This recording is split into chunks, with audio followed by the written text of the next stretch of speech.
You're listening to The Observing Eye.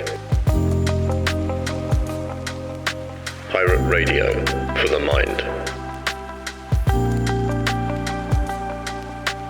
Coming at you fresh from the computer hell cabin.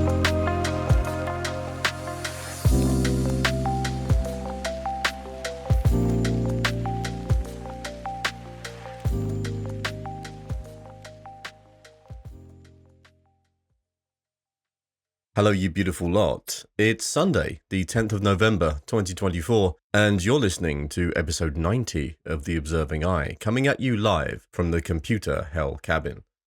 Every week we get psychological, philosophical, and all manner of introspective. I'm David, and this week we are looking at the problem with modern Stoicism. For many, Stoicism has become a kind of mental toolkit, a way to handle life's challenges, to develop personal resilience, and to achieve a kind of unshakable calm. If you spent any time on YouTube or in self-help circles, you've probably noticed that Stoicism is everywhere. It's presented as a path to personal success, emotional mastery, and mental toughness, something that can help us stand strong no matter what life throws our way. It's all about being in control, right? But there's something that's been nagging at me about how we talk about Stoicism today, something that I think deserves a closer look. What if I told you that Stoicism in its ancient form wasn't just about being strong for yourself, that it wasn't simply a philosophy for enduring hardship or building resilience? Stoicism at its core was about much more than individual fortitude. It was a philosophy grounded in a sense of community, of duty, of service to others. It taught us that we're all interconnected, that our purpose isn't solely to improve our own lives, but to contribute to something larger, something beyond ourselves. Today, I want to talk about what's been lost in the modern interpretation of Stoicism, this version we see in self-help books and on social media. I want to explore how this ancient community-focused philosophy has been transformed into something far more individualistic, almost unrecognizably so. It's become a brand of Stoicism that Marcus Aurelius or Epictetus might not even recognize, a self-centric approach that prioritizes the self over society, that seems more interested in personal success than in the greater good. Throughout this episode, we're going to examine how figures like Marcus Aurelius, Seneca, and Epictetus saw Stoicism as a philosophy not just of personal mastery, but of ethical responsibility and community engagement. We're going to take a hard look at how Stoicism on YouTube and in the self-help industry cherry-picks ideas from these philosophers, sometimes stripping away the very elements that make Stoicism a meaningful guide to life. So get comfortable and let's dive into this question together. What have we lost by turning Stoicism into a tool for personal resilience and self-gain? And more importantly, how might we connect with the original spirit of Stoicism, one that calls us not just to endure, but to serve, to contribute, and to be part of a larger whole?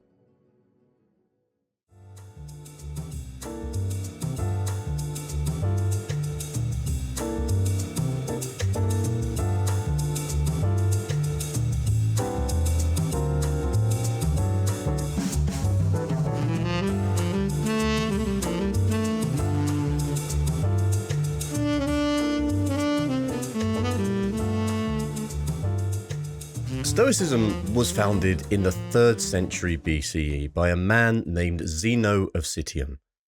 The philosophy was born in the Stoic Poikile, or painted porch, in the city of Athens, where Zeno would gather people to discuss ideas about wisdom, virtue, and importantly, about our place within society. Stoicism developed as a way to live in harmony with nature and to cultivate virtues like courage, temperance, and justice. And at its heart, Stoicism emphasized a sense of interconnectedness, a recognition that we as individuals are part of a larger whole, and that our actions are meant to serve not only ourselves, but also the greater community. Over the centuries, this philosophy was passed down and reshaped by a series of remarkable figures.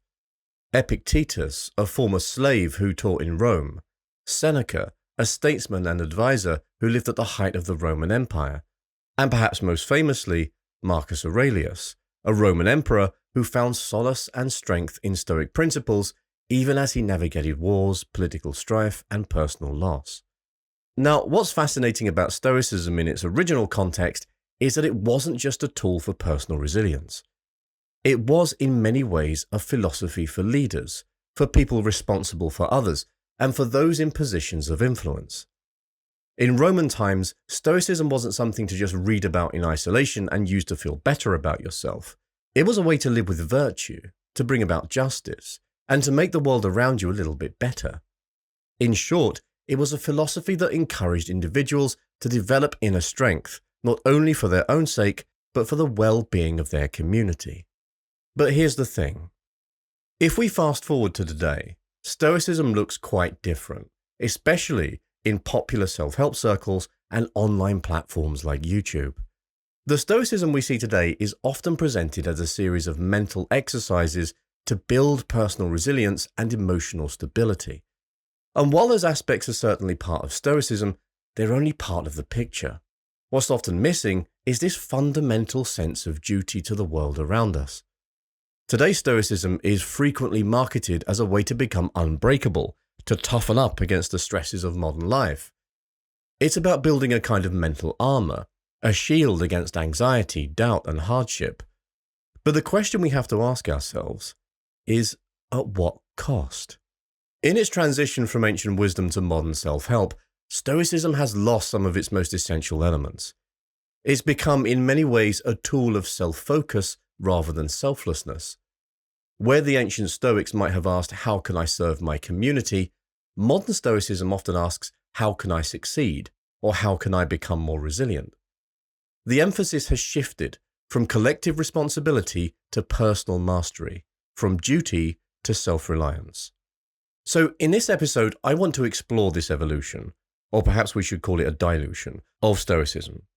We're going to take a close look at how figures like Marcus Aurelius, Seneca, and Epictetus approach Stoicism not only as a means of self-discipline, but as a philosophy deeply rooted in ethical duty and service to others. And here's where it gets really interesting.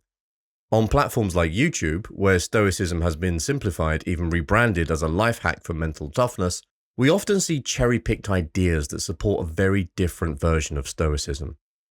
This version encourages us to be strong, yes, but sometimes it forgets to encourage us to be kind. It tells us to let go of external validation, but it sometimes misses the point that we should still care for the people around us, that we're part of a shared human experience. So throughout this episode, we'll be peeling back the layers of this modern self-centered Stoicism and contrasting it with the richer, more community-focused Stoicism that the ancients practiced. We'll be looking at how Marcus, Seneca, and Epictetus might react to the way that their ideas have been reshaped, or perhaps even misused, in the name of personal success and self-optimization. Are we still practicing Stoicism, or are we practicing something else entirely? But first, here's a word from our sponsor.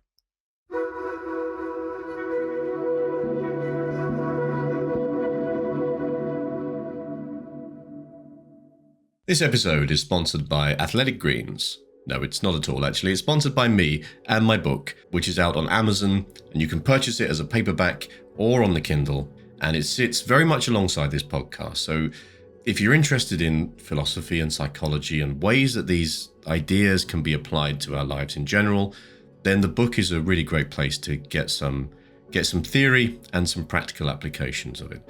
The premise of the book, we go through a few different scenarios. We talk about authenticity, about gratitude, about letting go of stuff. And there's a lot of Stoicism, there's some Buddhism in there, there's all sorts of philosophy and theology that covers this stuff.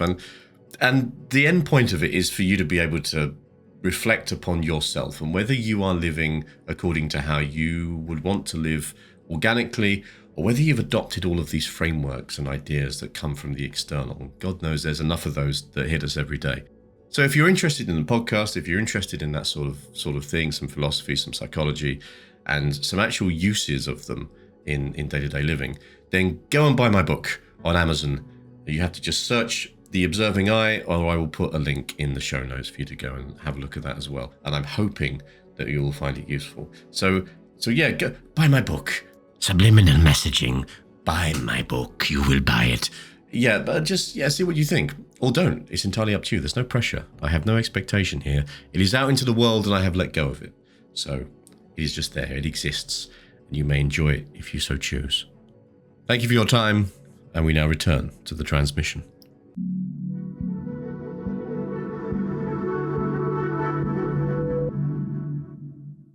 To really understand what we've lost in today's interpretation of Stoicism, I think it's essential to look at how Marcus Aurelius, one of the most prominent Stoics, approached the philosophy compared to how it's commonly presented on platforms today.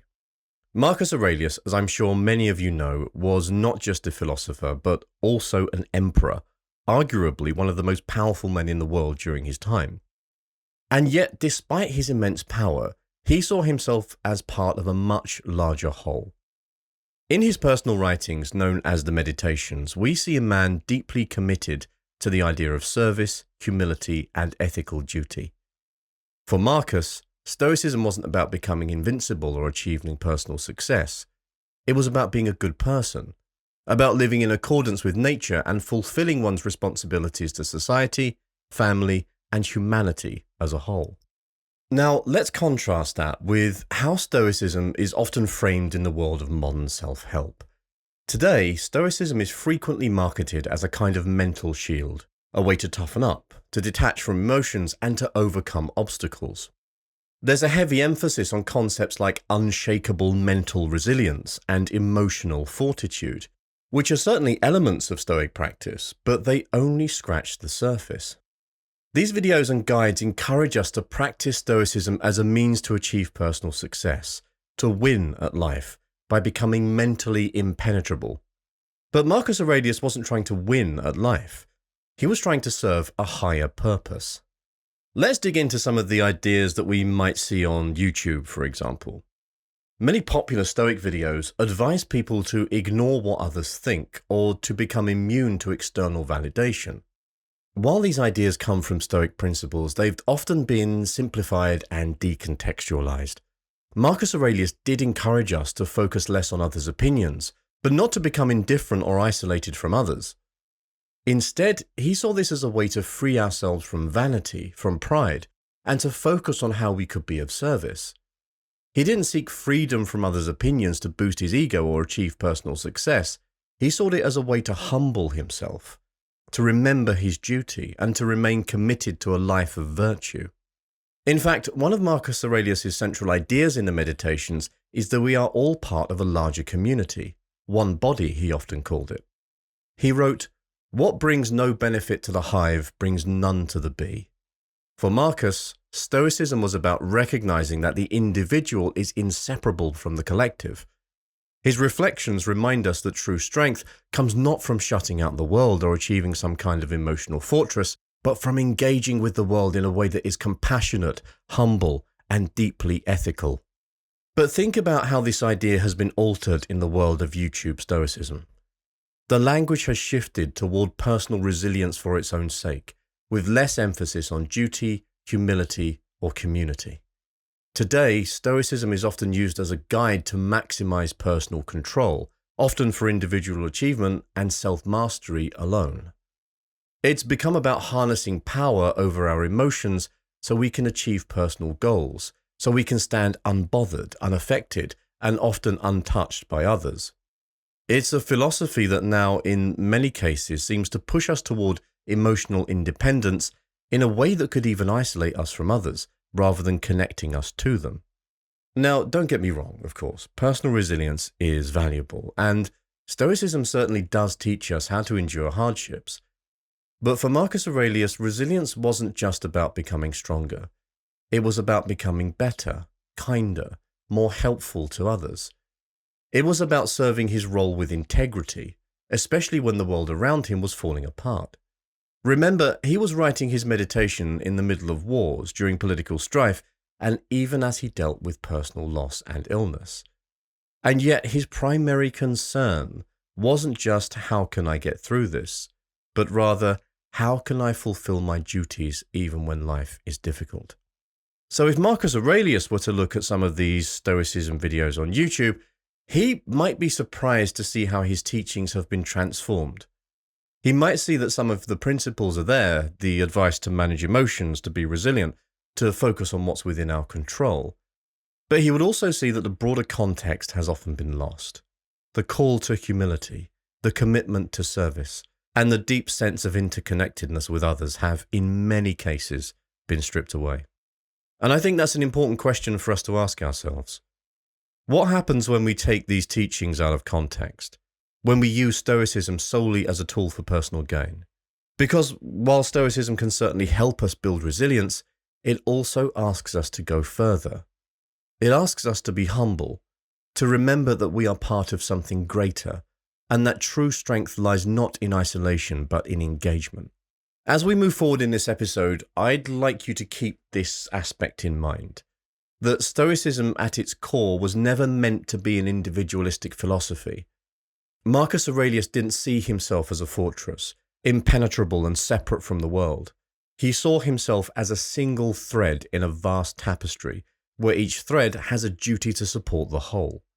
This idea of Stoicism is a far cry from what we see on YouTube today, and as we'll see, it's a theme that runs deep in the works of other Stoics like Seneca and Epictetus, who also emphasized community, humility, and service.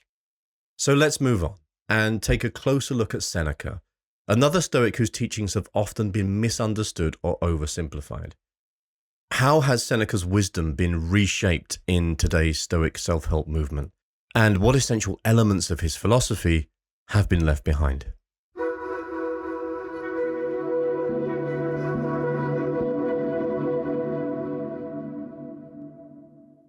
So let's turn to Seneca, another giant in Stoic philosophy.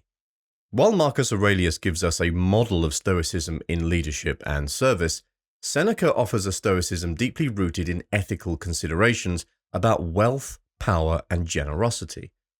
Seneca was a complicated figure. He was a statesman, a playwright, a philosopher, and one of the wealthiest men in Rome, kind of like the Elon Musk of ancient Rome, without the rockets and the flamethrowers. His life gives us an interesting contrast to Marcus Aurelius because while Marcus was an emperor by duty, Seneca was a philosopher and advisor who wielded his influence largely through his writing and his relationships with those in power. In his writings, Seneca grappled with wealth and privilege, recognizing both the temptations and responsibilities that come with power. He acknowledged that while wealth itself isn't inherently virtuous or corrupting, it brings with it a responsibility to act with generosity and integrity. For Seneca, wealth was never something to be hoarded or flaunted. It was a tool for helping others, a resource that, if used ethically, could support the greater good. He famously said, "No man is crushed by misfortune unless he has first been deceived by prosperity." In this line, Seneca reminds us of the transience of wealth and the importance of focusing on inner virtue rather than external status. Now, if we compare this with how Seneca is often quoted or referenced in today's self-help culture, especially in discussions around Stoicism and resilience, we see a selective interpretation at play. Modern Stoic self-help often cherry-picks ideas from Seneca's writings that encourage resilience, detachment from emotions, and a kind of mental toughness. Quotes like, "We suffer more in imagination than in reality," are widely shared as motivational snippets, emphasizing Stoicism as a way to rise above discomfort and adversity. And while this is certainly part of Seneca's wisdom, it is only a small part of it. In many popular interpretations, there's a tendency to take Seneca's advice on resilience and emotional detachment as a kind of permission to focus on personal gain and mental fortitude without the ethical considerations he placed at the core of his philosophy. The Seneca we see in self-help books or motivational videos is often a Seneca stripped of his moral complexities. He's presented as someone who advocates for resilience, almost like a coach telling you to toughen up and keep pushing forward. But what's often missing here is the reason Seneca encouraged resilience in the first place. For Seneca, resilience wasn't just about becoming unbreakable or mentally strong for its own sake. He encouraged resilience as a means to live ethically, to be less affected by the temptations of wealth and power, and to remain committed to virtue even when life's luxuries or hardships threaten to sway him. This resilience was meant to help him live a life of service, to use his wealth to aid others and to live according to his values, not just to withstand hardship or personal challenges. Take, for example, Seneca's letters to his friend Lucilius. These letters are filled with reflections on the importance of giving back, of not allowing wealth or comfort to make one complacent. Seneca didn't see resilience as a tool for personal gain. He saw it as a way to cultivate inner strength so that one could act responsibly and ethically in the world. And yet, in the modern Stoic landscape, these teachings on wealth as a tool for good and on generosity as a duty are often sidelined. Instead, we see a focus on Seneca's advice to endure and be strong, often without the accompanying reminder to use that strength in service to others. Now let's talk about one of the biggest omissions, Seneca's emphasis on generosity. In many of his letters, he talks about wealth not as a measure of success, but as a test of character. He believed that the more you have, the more responsibility you bear to give, to uplift others, and to avoid the trappings of greed and vanity. He warns that wealth, if unchecked, can become a prison, a false measure of self-worth that distracts us from the pursuit of virtue. But how often do we see these ideas reflected in the modern Stoic advice on wealth? How often do we hear Seneca quoted on the duty to give back? In today's Stoicism, especially as it's marketed by influencers and self-help gurus, we see a shift. Wealth and resilience are presented as markers of personal success, as goals to be achieved for self-betterment, often without the ethical framework that Seneca so carefully emphasized. Seneca's warnings about the moral dangers of prosperity and his advice on using wealth ethically have largely faded into the background, replaced by a version of Stoicism that celebrates wealth and success without always questioning what those things mean for the world around us. Imagine, if you will, Seneca observing this version of Stoicism. He might ask, where is the generosity? Where is the ethical responsibility? Where is the humility? He might remind us that true resilience isn't just about overcoming adversity or building mental toughness. It's about using that strength to support others, to live in accordance with virtue, and to recognize that our actions ripple outward, affecting the lives of those around us. So, what can we learn from Seneca's original teachings? First, that wealth and resilience are not goals in themselves, but tools, and their value lies in how we use them. Second, that Stoicism, as Seneca practiced it, was never meant to be a solitary pursuit of personal strength. It was a social philosophy, one that demanded ethical action, generosity, and a deep awareness of our interconnectedness with others. As we continue to move forwards in this episode, let us keep those questions in mind. What would Seneca make of our approach to resilience today? And how might we reintroduce his teachings on generosity and ethical responsibility into our modern understanding of Stoicism? Because perhaps true Stoicism isn't just about surviving life's storms, but about weathering them together, and using our strength not just to lift ourselves up, but to lift each other.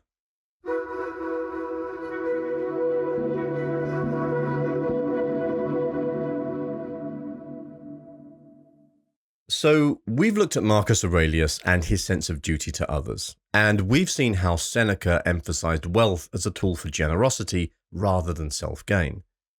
Now let's turn to Epictetus, a philosopher who, despite being born into slavery, would become one of the most influential Stoic thinkers in history. Epictetus's teachings are perhaps best known for their focus on the concept of control. He famously taught that while we can't control external events, we can control our responses to them. He saw life as a series of choices, with our true freedom lying in how we choose to perceive and react to the world around us. This idea is central to his teachings and is foundational to Stoicism as a whole. However, if we dig deeper into Epictetus's philosophy, we find that his notion of control was meant to serve a larger framework of responsibility and ethical living. In other words, the point of controlling our reactions wasn't just to become stronger individuals, it was to live in harmony with others, to act justly, and to fulfill our roles in society. Today, though, Epictetus's focus on control has been reinterpreted in a very different light. If you've come across modern Stoic advice, especially in self-help books or on social media, you have probably seen quotes from Epictetus that seem to say, "Don't worry about anything beyond your own mind," or Just focus on what you can control and ignore the rest. This version of Stoicism, though rooted in Epictetus' teachings, often promotes a kind of emotional independence or detachment that can come across as isolationist, almost as if we're being told to turn our backs on the world and only worry about ourselves. But Epictetus didn't teach control to help people shut out the world. He taught it to help people engage with the world in a way that was thoughtful, ethical, and aligned with the common good. His focus on control was about building strength, not just to endure, but to act rightly and serve the people around us. Epictetus' teachings emphasize that while we may control our minds, we're still bound by duty to others, by the roles we play within our families, our communities, and humanity as a whole. Let's take a closer look at what Epictetus meant when he talked about control. He often reminded his students that our thoughts and actions are within our control, but our circumstances are not. And in saying this, he wasn't suggesting that we simply become indifferent to the world outside our control. Instead, he wanted his students to focus on what they could do within their role in life, however humble or difficult it might be, to contribute meaningfully to the world around them. For instance, Epictetus often spoke about oikeiosis, a Stoic concept that involves understanding oneself as part of a larger community, or as the Stoics put it, as a citizen of the world. To Epictetus, controlling our inner responses wasn't about withdrawing from society. It was about finding strength within so we could fulfill our duties to others with integrity and compassion. He believed that our strength, our Stoic fortitude, should be directed outwards in ways that support others, improve society, and reflects the interconnected nature of all human beings. Now think about how this teaching has evolved in modern interpretations of Stoicism. Today we are often encouraged to use Epictetus' ideas of control as a way to set strict boundaries, to protect ourselves, and to stay focused solely on our own goals. And while boundaries and self-focus can be helpful, this approach can sometimes turn Epictetus' wisdom into a guide for personal independence that sidelines social responsibility. By focusing only on our own minds and our own success, we risk losing sight of Epictetus' call to live with justice and kindness towards others. Imagine Epictetus observing modern Stoic advice. He might well ask, what is the point of personal control if it's not used for the benefit of others? He might remind us that Stoicism isn't about becoming an island untouched by the world's challenges, but rather about becoming someone who can face those challenges with courage and humility, in service to the larger human community. To Epictetus, true strength wasn't just about mastering one's mind. It was about using that mastery to fulfill one's responsibility to others. One powerful example of this is Epictetus' teachings on friendship and family. He didn't believe that Stoics should detach from others or turn away from relationships in pursuit of personal resilience. Instead, he taught that our relationships are opportunities to practice virtue and that we are, in many ways, defined by how we treat others. He often emphasized that it's within our closest relationships that we find the greatest tests of our patience, kindness, and moral integrity. For Epictetus, relationships weren't distractions from Stoic practice, they were essential to it. So what can we take away from this? Epictetus reminds us that control, resilience, and inner peace aren't just goals in themselves. They are tools to help us act justly, to support others, and to contribute to a greater whole. He believed that each of us has a role to play, a role that demands both inner strength and outward compassion. And when we lose sight of this, when we make Stoicism solely about personal gain or mental toughness, we risk losing the core of what made Stoicism such a powerful and ethical philosophy.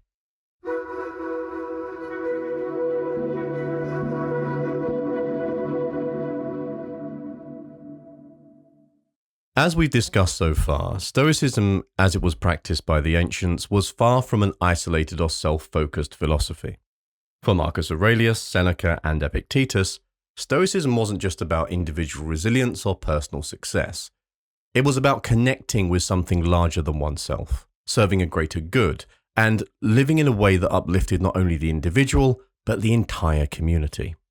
In today's popular Stoicism, especially as we see it in the self-help world, these values of community service and altruism are often sidelined or even completely overlooked. Instead, modern Stoicism tends to emphasize self-reliance, self-mastery, and personal resilience. Important qualities, of course, but only part of the Stoic vision.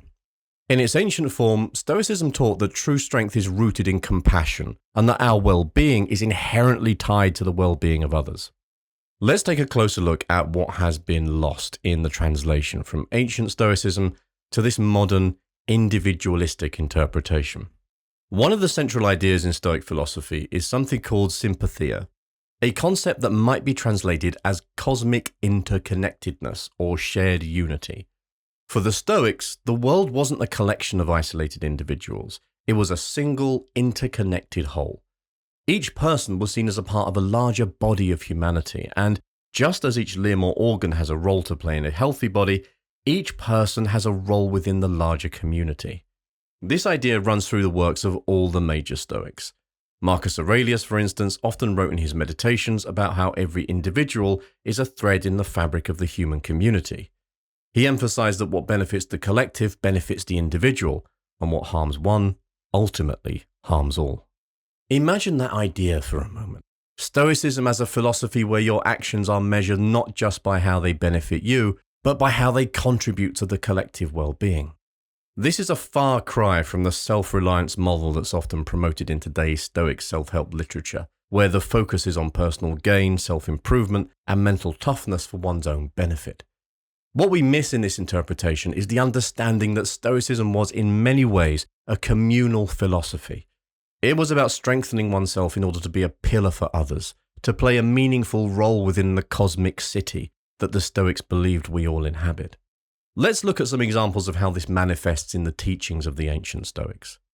Take Epictetus, who taught his students not only to master their emotions, but to fulfill their roles in life with integrity, no matter how humble or grand those roles might be. For Epictetus, being a Stoic didn't mean distancing oneself from society. It meant embracing one's place in it and acting responsibly within that role. Whether as a teacher, a friend, or a citizen, he believed that Stoicism should lead one to act with honor and duty towards others. Similarly, Seneca wrote extensively about the ethical use of wealth, reminding his readers that wealth should be used to support others and alleviate suffering where possible.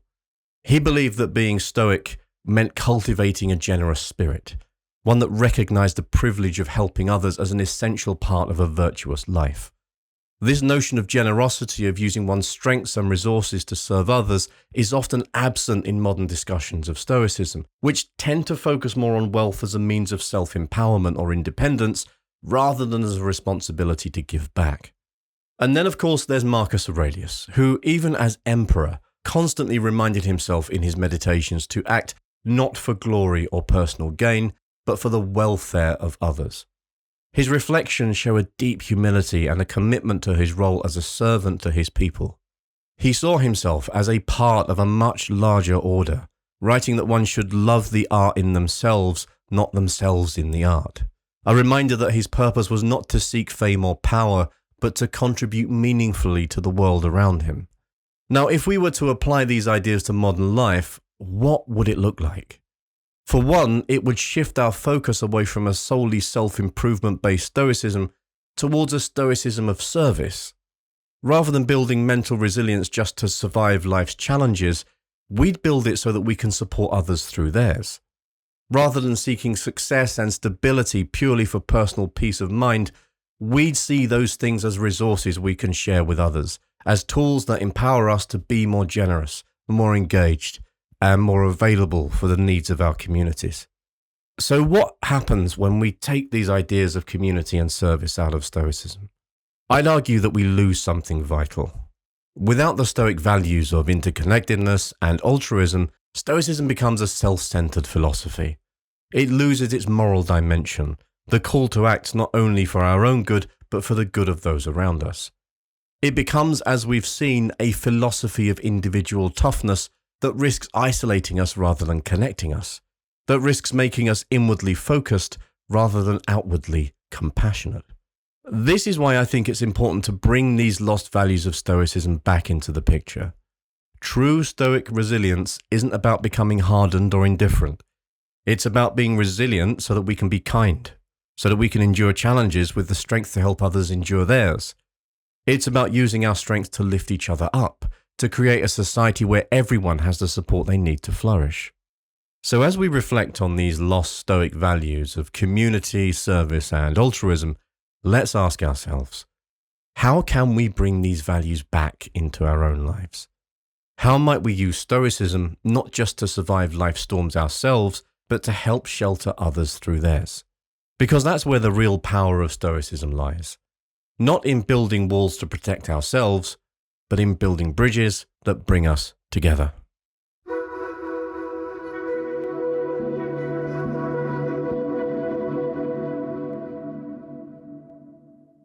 In this section, I'd like to get into a bit more detail on the self-help trap and why I feel that modern Stoicism feels distinctly hollow compared to the ancient teachings of people like Marcus Aurelius and Seneca.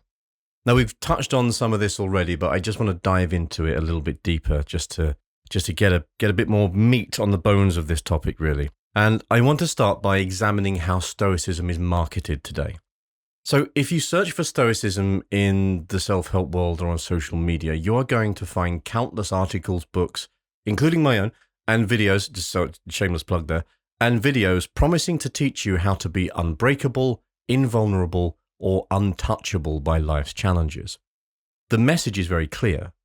Stoicism will help you achieve a kind of mental invincibility, a way to shield yourself from emotions and remain unaffected by what others think, or by what life throws your way. And while there is certainly an appeal to this approach, it's, of course, like who doesn't want to feel stronger, or who doesn't want to be more resilient or more disciplined? There is also something fundamentally missing from this idea.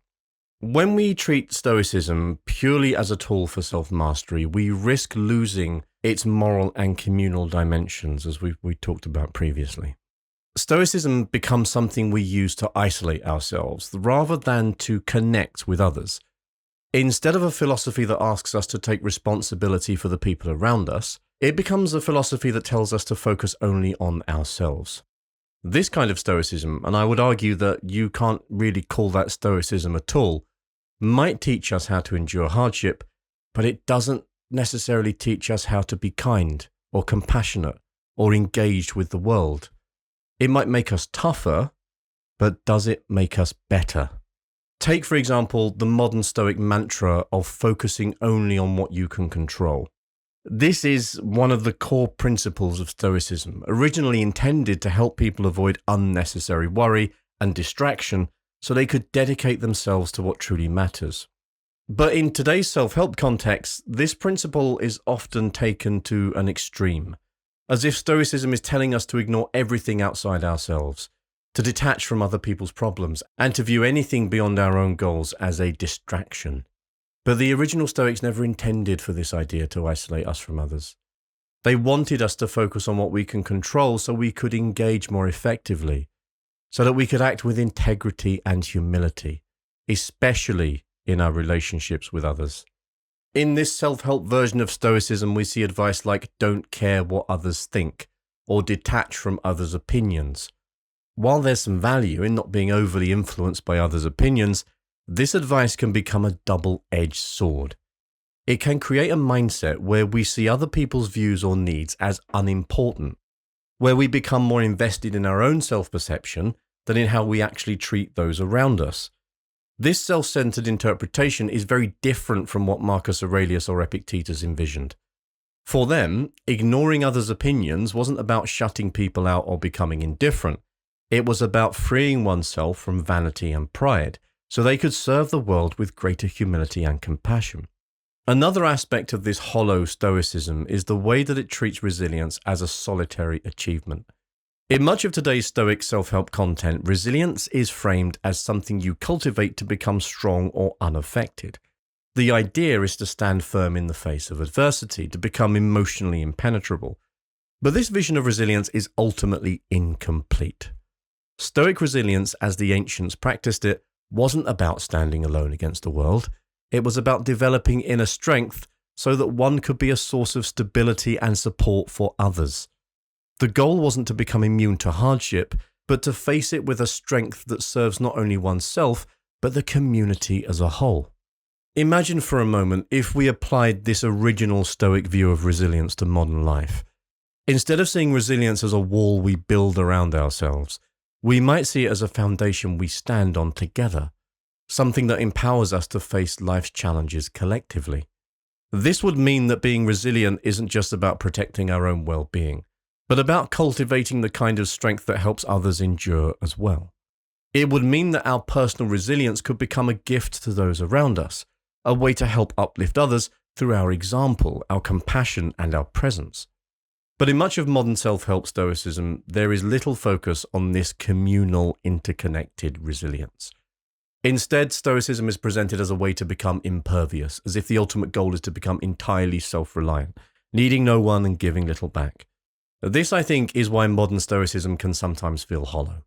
It's become a philosophy of isolation rather than integration, a philosophy of individual strength rather than collective resilience.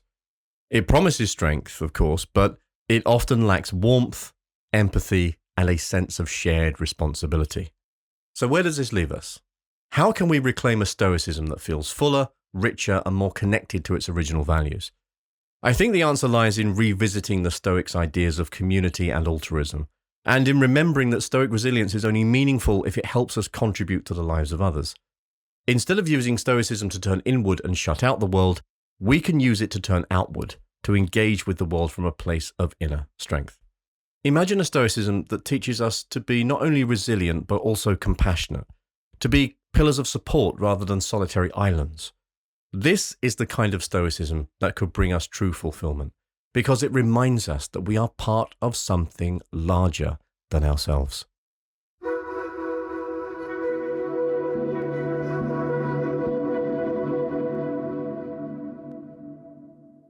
As we enter into the final segment of our episode, I would like to talk about how we can reconnect with those original values by going back to the ancient texts and incorporating their teachings into our modern lives.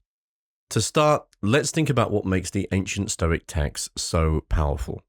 When we read the Meditations of Marcus Aurelius, for example, we are stepping into the mind of a man who held incredible power but constantly reminded himself of his duty to serve others. Marcus wrote in his Meditations not to achieve glory or praise, but to keep himself humble, grounded, and ethical. His reflections are filled with reminders to act in accordance with nature, to contribute to the greater good, and to maintain a sense of unity with all of humanity. For Marcus, Stoicism was a way to align his actions with his values, especially in his role as the Emperor of Rome. In Marcus's eyes, a life that serves only the self is a life only half lived. This perspective challenges us to consider our own actions in the context of the world around us. Are we contributing to the hive, or are we focused only on the self? Then there's Epictetus, whose teachings remind us of our duty to act with integrity, patience, and kindness towards others.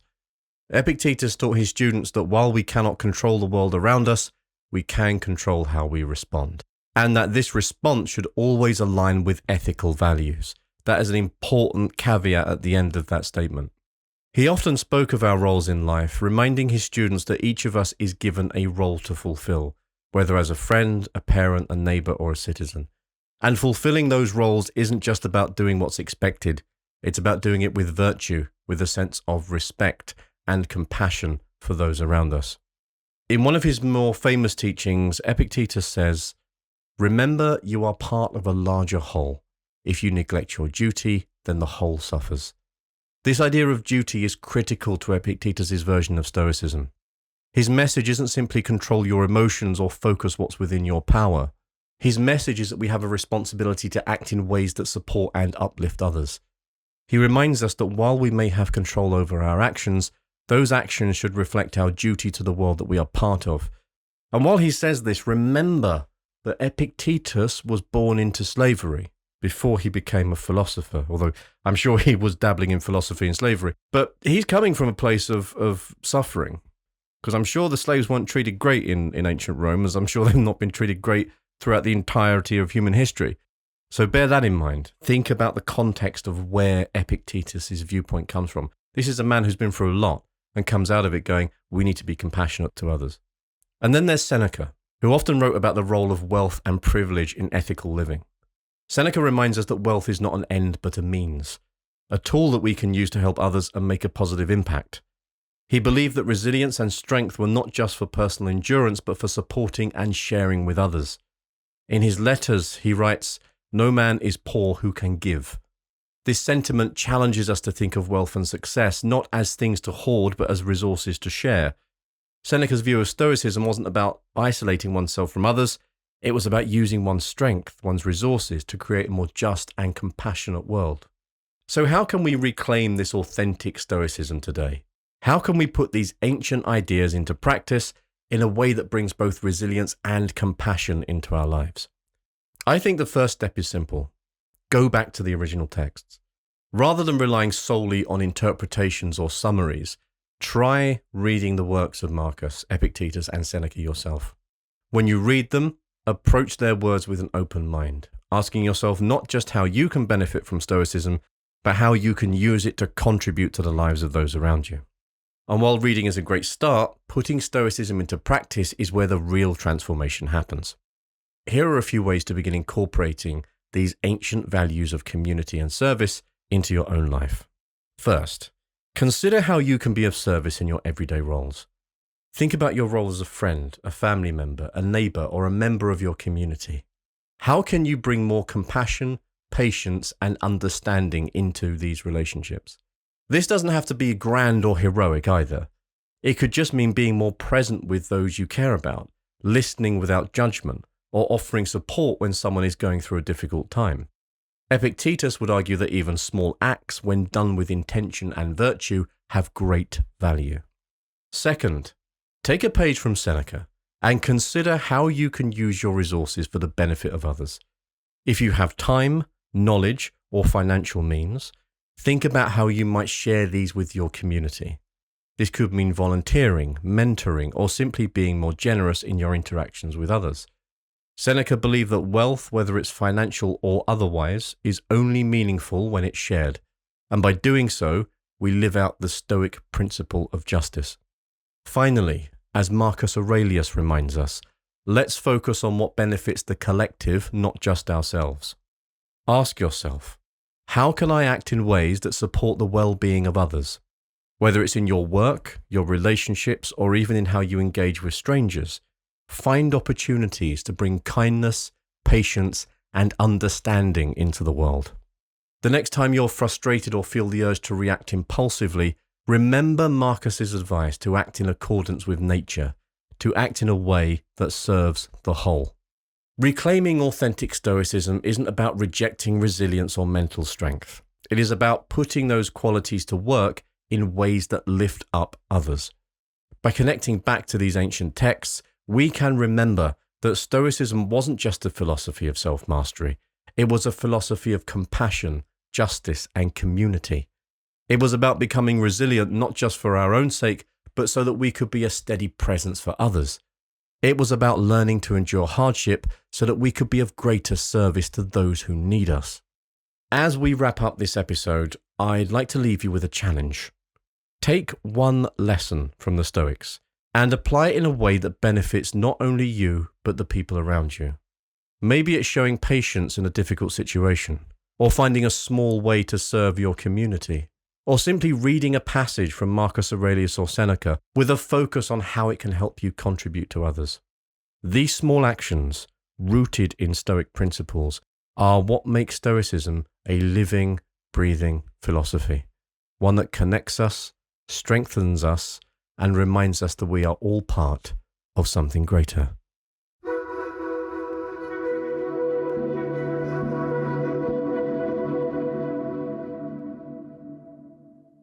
And that, ladies and gentlemen, is all I have to say on the problem with modern Stoicism. As we close this episode, I want to take a moment to reflect on everything that we have explored. We began with the idea that Stoicism, as it's often presented today, can feel incomplete, focused heavily on individual resilience and self-mastery, but sometimes lacking the ethical, community-centered values that were so central to its ancient roots. The Stoicism of Marcus Aurelius, Seneca, and Epictetus was about much more than self-improvement. It was about living in harmony with others, understanding our interconnectedness, and using our strength to serve the collective good. When we look back at Marcus Aurelius, we see a leader who constantly reminded himself of his duty to others, a man who sought humility, service, and compassion even from the throne of the Roman Empire. Marcus's writings teach us that personal growth has meaning when it's used to support and uplift others.